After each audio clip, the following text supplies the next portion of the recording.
fizemos um abaixo-assinado com uma denúncia ao Ministério Público em 2012. A intervenção foi acontecer um ano depois, em 2013, e aí foi colocado 2 administradores judiciais, o seu Luiz e o Schmidt. Quando eles chegaram, não tinha luz na instituição, a gente já estava tendo aula no escuro, né? Já tinha um mês. Então eles chegaram numa situação bem precária e pediram que tivesse uma organização de estudantes para eles conseguirem se comunicar e entender. Obviamente, no meu ver, foi o maior acerto, porque foi nesse momento que a comunidade se sentiu sujeito desse espaço, né? Com responsabilidade, inclusive, em lidar com o espaço, em cuidar do espaço, e entender o tamanho do buraco de dívidas, o tamanho de tudo, né? Com isso, a gente foi entendendo que a especulação imobiliária estava aqui em cima, que a negociação era feita a partir da venda do prédio, né? E a gente organizou aí essa comissão de estudantes e começamos a fazer algumas reuniões, religou-se a luz, abriu-se o vestibular novamente, que já tinha uns 3 vestibulares sem abrir, né? Com o 4º vestibular sem abrir, já é cancelado o curso no MEC, tem que passar por todo o recredenciamento. Quando eles chegaram, muitos documentos não existiam, computadores também tinham sumido. Então, a gente começou do zero, né? Há 4 anos atrás, em 2013, a gente começou essa instituição do zero. Com isso, a gente foi alugando os espaços, buscando outros parceiros para fomentar, para poder trazer mão de obra que a gente não tinha, para trazer visões políticas, facilidades acadêmicas e outras possibilidades, né, para poder fortalecer a nossa instituição. No início desse ano, a gente recebe a notícia de que o promotor trocou esses 2 administradores por uma administradora, que é a Vanessa Daniela Pimenta, e sem nenhum aviso, sem nenhuma comunicação com a comunidade. Esse promotor de justiça, que é o Josué Arão de Oliveira, nunca tinha vindo à instituição, então não conhecia a gente, não tinha, né, nenhum tipo de relação, e troca por uma administradora judicial, que quando a gente faz a pesquisa na internet, é delatora premiada da Operação Acrônomo, que é um desdobramento da Operação Lava Jato. Isso causou um rebuliço gigantesco dentro da instituição. Pedimos para o promotor para ter reunião, para a gente ser ouvido como comunidade, e ele não respondia, nenhuma nem 2 pedidos, até que a gente tomou a decisão de ocupar o Dulcina, né?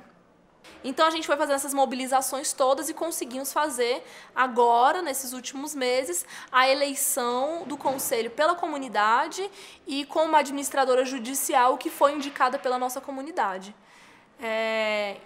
4 anos de intervenção judicial, muitas questões, dívidas do passado sendo pagas, outras dívidas do dia a dia sendo feitas, enfim. Quando a gente lança o movimento Dulcina Vive, a página no Facebook, faz eventos, a arte do movimento Dulcina Vive, né, nos veículos de comunicação, eu senti que a gente estava, né, com uma produtora forte aqui dentro também, com eventos maiores, com artistas com nomes já reconhecidos, né? Quando isso tudo começa a acontecer, eu sinto que a cidade se sensibiliza. A gente, nesse processo de vir produzindo evento em vários locais, depois da aprovação do PEDOT, principalmente, se não me engano, 2008, 2009, foi por aí, as áreas de economia, as áreas de economia comercial, né, as áreas comerciais da cidade viraram áreas de economia mista. O Centro de Atividades do Lago Norte era uma área comercial, que virou um setor de moradias. O setor de oficinas, setor industrial de Taguatinga está virando uma área residencial. O SOF, setor de oficinas sul, ali do lado do Parque Shopping, sempre foi uma área de industrial, de comércio, e agora está virando uma área de condomínios de luxo. Naturalmente, as pessoas estão sendo, os produtores culturais, a cultura está sendo expulsa dos lugares periféricos e está migrando para o centro da cidade. O subsolo do CONI, que sempre foi um lugar histórico para a cultura alternativa da cidade. Vários coletivos, vários DJs, vários músicos surgiram aqui, né? No começo dos anos 2000, Macossa foi uma festa que surgiu aqui, Quinto surgiu aqui no Espaço Galeria, né? E com o tempo o CONI foi se degradando cada vez mais e as pessoas foram abandonando, foram migrando para outros espaços. E aí surgiu o insight, aquele estalo, né? Tava olhando isso aqui e falei, poxa, eu queria fazer uma festa aqui no CONIC. E não tinha condição de fazer uma festa, porque o custo, né, ia ficar impagável. Eu estava fazendo esse rolê de rua, que era balada em tempos de crise, né, que era festas, ocupações culturais na rua.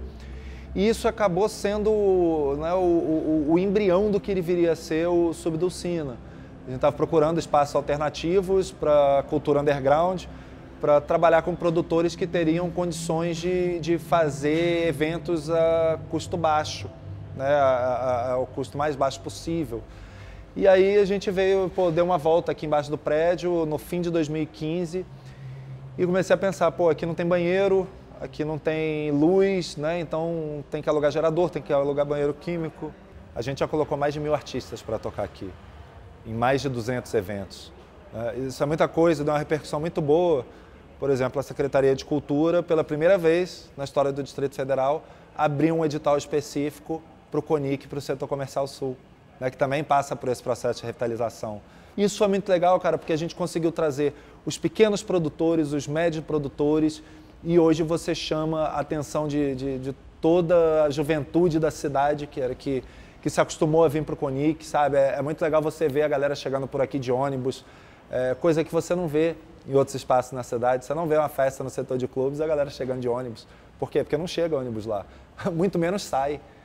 Né? Muito menos você sai de lá, eu quero ir para Samambaia, voltar para Samambaia, como é que você volta? Voltar para Taguatinga do setor de clubes, não volta. E quando eu falo de festa, assim, muitas vezes a pessoa, mas festa é diversão, é entretenimento. Não, festa é arte, é cultura, cara. É o produtor musical que está ali tendo a oportunidade de colocar as músicas dele, é o cenógrafo que está fazendo, né, toda a cenografia do evento, é o VJ que está ali colocando as artes visuais dele, as artes dele para a galera ver.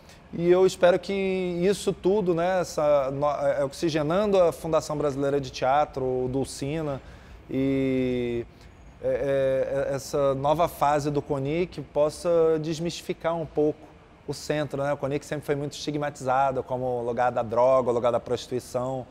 E eu vejo o CONIC diferente, eu vejo como se aqui fosse a Lapa de Brasília, como se fosse a Rua Augusta, a cidade do rock. Então eu espero que daqui a alguns anos, né, a gente consiga trazer novos bares, novos restaurantes, cinemas, teatro, e que a cultura da cidade seja efervescente nesse lugar mesmo. Essa é a ideia. Tem 8 anos que eu tô aqui, a gente já vinha fazendo uma coisa ou outra, pontual, por conta de falta de luz, de algumas questões, mas ela foi bem marcante, assim, que foi no início do ano. E juntou uma quantidade grande de ex-alunos também, né, sensibilizados, muitos produtores que já vêm fazendo atividades aqui dentro. Então a gente já levou um susto pensando, poxa, tem uma galera junto com a gente, né? E esse empoderamento da comunidade de entender que todos os espaços nos pertencem, que o financeiro sim nos pertence, a gestão, a secretaria acadêmica, enfim, todos os espaços em que antigamente, né, antes ainda da intervenção, eram fechados, ele mais uma vez foi ocupado pela comunidade e por quem realmente faz esse espaço se manter vivo, né? É uma instituição muito grande, então eu acredito que essa formação mesmo do prédio, ela dificulta um pouco a mobilização, né? Então, a ocupação fez a gente se concentrar, fez a gente ter espaço de discussão aberta, de trazer tudo à tona, todas as questões. Então, isso trouxe um empoderamento para a comunidade, com certeza, fenomenal, assim. Agora a gente está em outro espaço, né? Que existe sim voz ativa, existe sim ideias, propostas, projetos. Então o conselho chega num lugar com uma base muito mais estruturada, né? A missão da fundação é educar, trazer a cultura, fomentar. Aí eu comecei a pensar, cara, é impossível que a sociedade civil não consiga se organizar. Não é possível. Para um espaço de 5.000 metros quadrados, a gente está falando assim, né? Fazer uma revolução numa cidade, num país, ok, né? Uma dimensão gigante. Agora, de uma instituição, é grande também, mas é muito mais possível. Porque essa discussão de tornar o Dulcina público já veio à tona várias vezes e eu sei que virá para o resto da vida. Agora, é o que eu pergunto sempre, como está o Teatro Nacional, o Centro de Dança, 508 Sul, Teatro Helena Barcelos da UNB? Hoje a gente tem uma fundação que está na mão da sociedade civil. E a sociedade vem tentando se organizar a cada dia entre tropeços e ações judiciais e perseguições. A gente vem tentando se organizar. Então, quando fala de herdeiro de Dulcina, é herdar esse espaço, é herdar essa história, é herdar esse legado.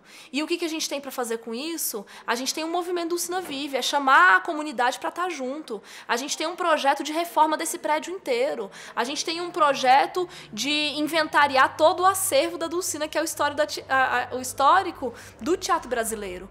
História de uma mulher, história de mulher revolucionária que abriu a primeira faculdade de artes do Brasil, com esse aparelho gigantesco no centro da capital. 2 teatros, uma galeria de arte, um estúdio de fotografia com laboratório de fotografia, estúdio de áudio, 30 salas, biblioteca, acervo da Dulcina. Eu, mulher, com as minhas dificuldades de viver como mulher nessa sociedade, imagina em 1955.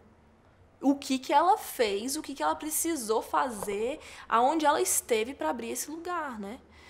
E fui criada muito mais pela minha mãe. Então, assim, a história da Dulcina me mexeu e me atravessou de uma forma muito forte. Quanto mais eu estudo, mais eu vejo que a história das mulheres vem sendo apagada, né, propositalmente, que os espaços culturais estão sendo fechados propositalmente, as nossas falas, os nossos discursos estão sendo censurados. Então, eu acho que a importância desse lugar é imensurável, né, para a gente continuar exercitando a nossa cidadania, para a gente, quem sabe, conseguir manter um mínimo de democracia, né?